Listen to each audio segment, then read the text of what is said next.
chapter of the secret garden, and the chapter is called The Nest of the Mistletoe. Yes.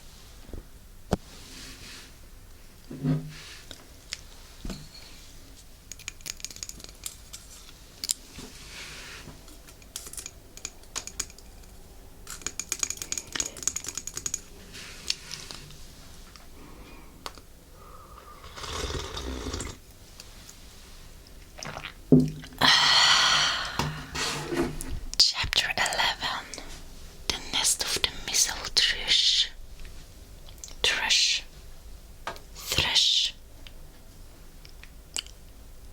Yes, thrush. Okay.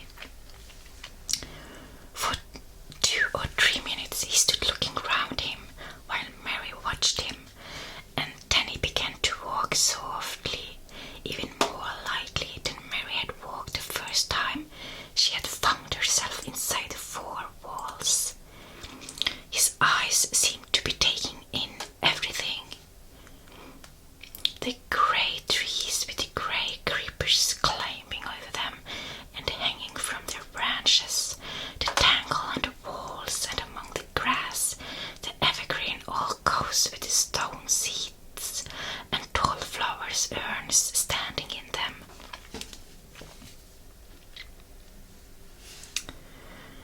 I never thought I'd see this place, he said at last in a whisper.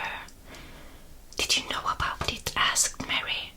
She had spoken aloud and he made a sign to her. We must talk low, he said, or someone will hear us and wonder what's to do in here. Oh, I forgot, said Mary, feeling frightened and putting her hand quickly against her mouth. Did you know about the garden? She asked again when she had recovered herself. Dickon nodded. Martha told me there was one, as no one ever went inside, he answered. Us used to wonder what it was like. He stopped and looked round at the lovely grey tangle about him, and his round eyes looked queerly happy. The nests, as I'll be here come springtime, he said. It'd be the safest nesting place in England. No one never coming near and tangle out trees and roses to build in. I wonder all the birds on the moor don't build here. Mistress Mary put her hand on his arm again without knowing it. Will there be roses? She whispered. Can you tell? I thought perhaps they were all dead. No, not them, not all of them, he answered. Look here. He stepped over to the nearest tree, and an old one with grey lichen all over its bark, but upholding a curtain of tangled sprays and branches. He took a thick knife out of his pocket and opened one of its blades. There's lots of dead wood as ought to be cut out, he said, and there is a lot of old wood, but it made some new last year. This here's a new bit, and he touched a shot which looked brownish green instead of hard, dry grey. Mary touched it herself in an eager, reverent way. That one, she said. Is that one quite alive, quite? Dickon curved his witched smile mouth. It is a wick as you ordered me, he said, and Mary remembered that Martha had told her that wick meant alive or lively. I'm glad it's wick, she cried out in her whisper. I want them all to be wick. Let us go round the garden and count how many wick ones there are.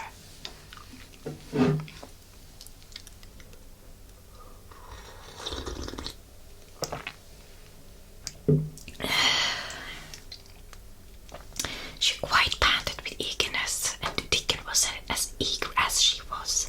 They went from tree to tree and from bush to bush.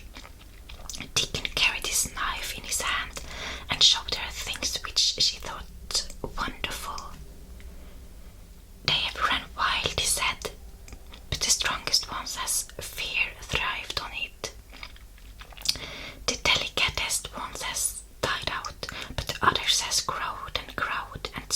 even spread till days.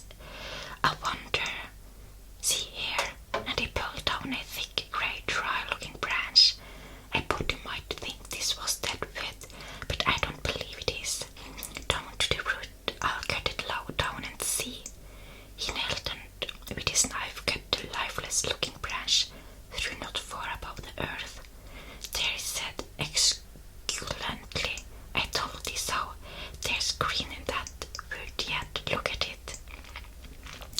Mary was down on her knees before he spoke, gazing with all her might.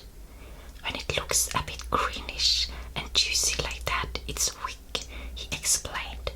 When the inside is dry and breaks easy, like this here piece I've cut off, it's done for. There's a big root here as all this leaf wood sprung out of, and if the old wood's cut off and it stuck round and took care of there's to be.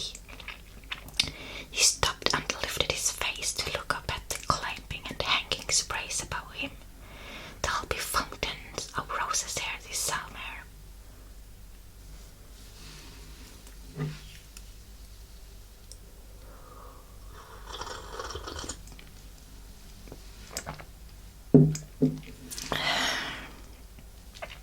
They went from bush to bush and from tree to tree. He was very strong and clever with his knife and knew how to cut the dry and dead wood away, and could tell when an unpromising bough or twig had still green life in it. In the course of half an hour, Mary thought she could tell too, and when he cut through a lifeless-looking branch, she would cry out joyfully under her breath when she caught sight of the least shade of moist green. The spade and hoe and fork were very useful. He showed her how to use the fork while he dug about roots with the spade and stirred the earth and let the air in. They were working industriously round one of the biggest standard roses when he caught sight of something which made him utter an exclamation of surprise. Why, he cried, pointing to the grass a few feet away. Who did that there? It was one of Mary's own little clearings from the pale green points. I did it, said Mary. Why, I thought I didn't know nothing about gardening, he exclaimed. I don't, she answered, but they were so little and the grass was so thick and strong, and they looked as if they had no room to breathe. So I made a place for them. I don't even know what they are. Dick went and knelt down by the smiling, his wide smile. That was right, he said. A gardener couldn't have told thee better. They'll grow no like Jack's beanstalk. They are crocus and snowdrops, and this here is narcissus. Turning to another patch, and here's daffodils. They will be a sight. He ran from one clearing to another. That has done a lot of work for such a little one, she said, looking her over. I'm growing fatter, said Mary, and I'm growing stronger. I used always to be tired. When I dig, I am not tired at all. I like to smell the earth when it's turned up.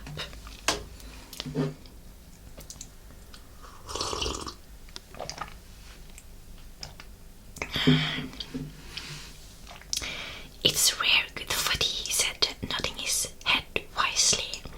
There's naught as nice as the smell of good clean earth, except the smell of fresh growing things when the rain falls on men.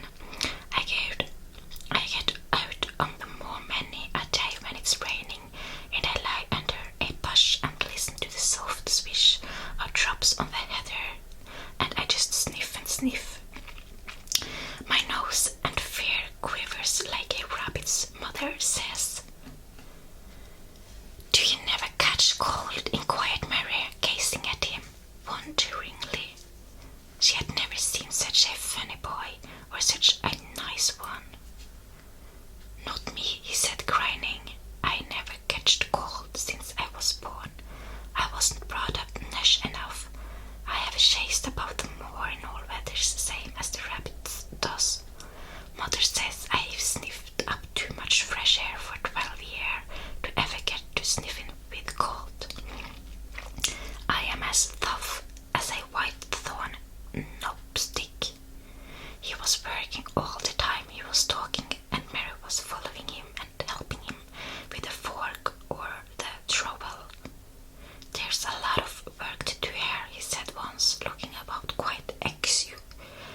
foxes, and they'll learn how to talk to the robins same as I do. Well, have a lot of fun. He began to walk about, looking up in the trees and at the walls and bushes with a thoughtful expression. I wouldn't want to make it look like a gardener's garden, all clipped and spick and span, would you? He said.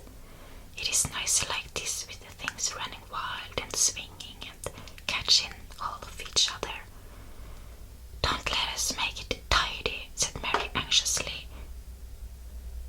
It wouldn't seem like a secret garden if it was tidy. Dickon stood rubbing his rusty red head with a rather puzzled look.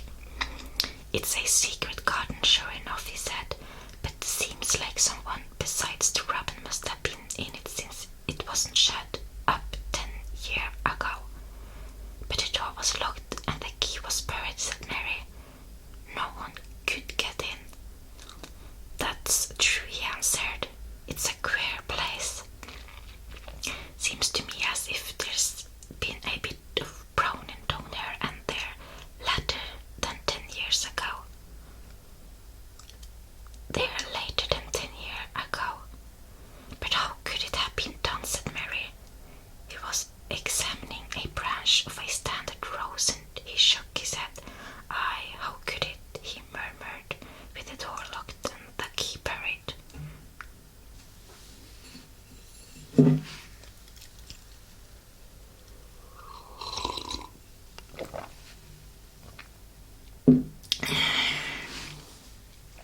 Mistress Mary always felt that however many years she lived, she should never forget that first morning when her garden began to grow. Of course, it did seem to begin to grow for her that morning, when Dickon began to clear places to plant seeds.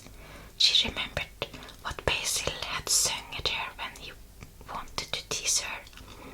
Are there any flowers that look like bells? She inquired. Lilies, oh, well it does, he answered, digging away with a trowel.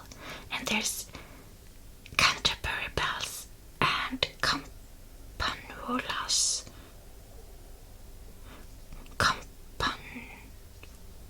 Campanulas. Let's plant some, said Mary. There's lily out the wall here already. I saw him. They'll have grown too close and we'll have to separate them, but there's plenty. The other ones take 2 years to bloom from seed, but I can bring you some bits of plants from our cottage garden. Why dost thou want them?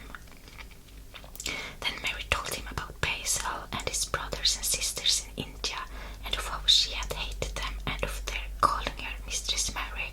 Quite contrary. They used to dance round and sing at me. They sang, Mistress Mary, quite contrary. How does your garden grow? With silver bells and cockle shells and marigolds all in a row.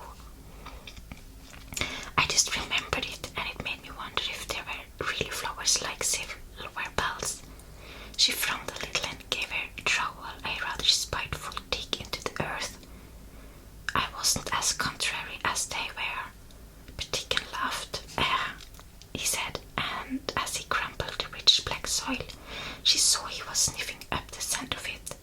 There doesn't seem to be no need for no one to be contrary when there's flowers and such like, and such lots of friendly wild things running about making homes for themselves, or building nests and singing and whistling, does there? Mary, kneeling by him holding the seeds, looked at him and stopped frowning.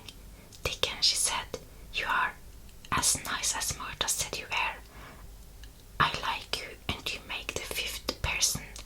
I never thought I should like 5 people. Dickon sat up on his heels as Martha did when she was polishing the grate.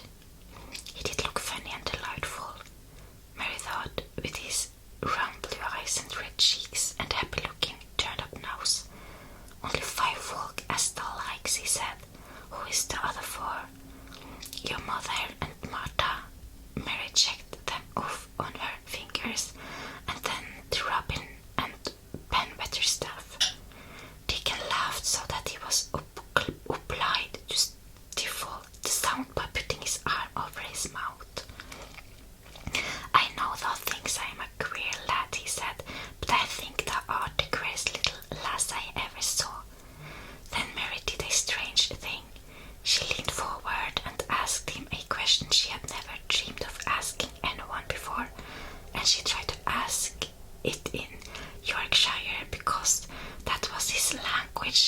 and in India a native was always pleased if you knew his speech. "Dost thou like me?" she said. He answered her heartily, "That I does. I like thee wonderful, and so does the robin, I do believe." "That's two then," said Mary. "That's two for me." And then they began to work harder than ever and more joyfully. Mary was startled and sorry when she heard the big clock in the courtyard strike the hour of her midday dinner. "I shall have to go," she said mournfully, "and you will have to go too, won't you?" Dickon grinned. "My dinner's easy to carry about with me," he said. "Mother always lets me put a bit of something in my pocket." He picked up his coat from the grass and brought out of a pocket a lumpy little bundle tied up in a quite clean, coarse blue and white handkerchief. It held two thick pieces of bread with a slice of something laid between them.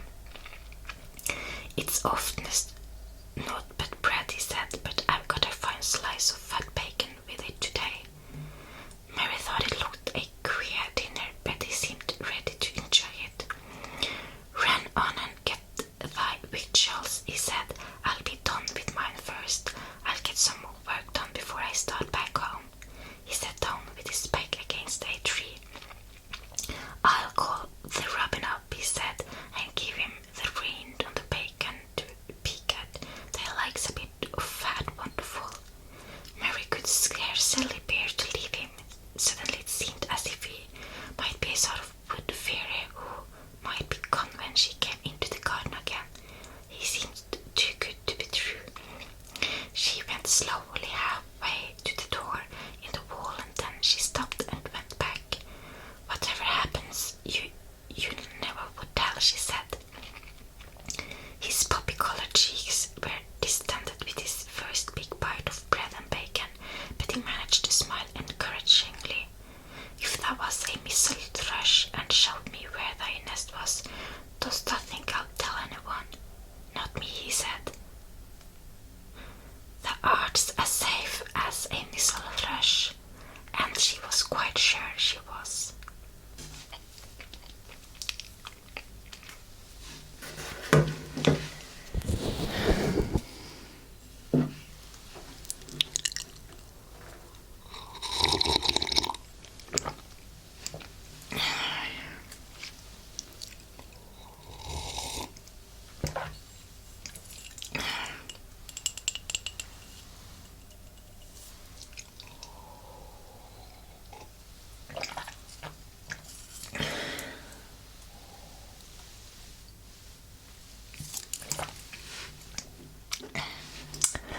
And that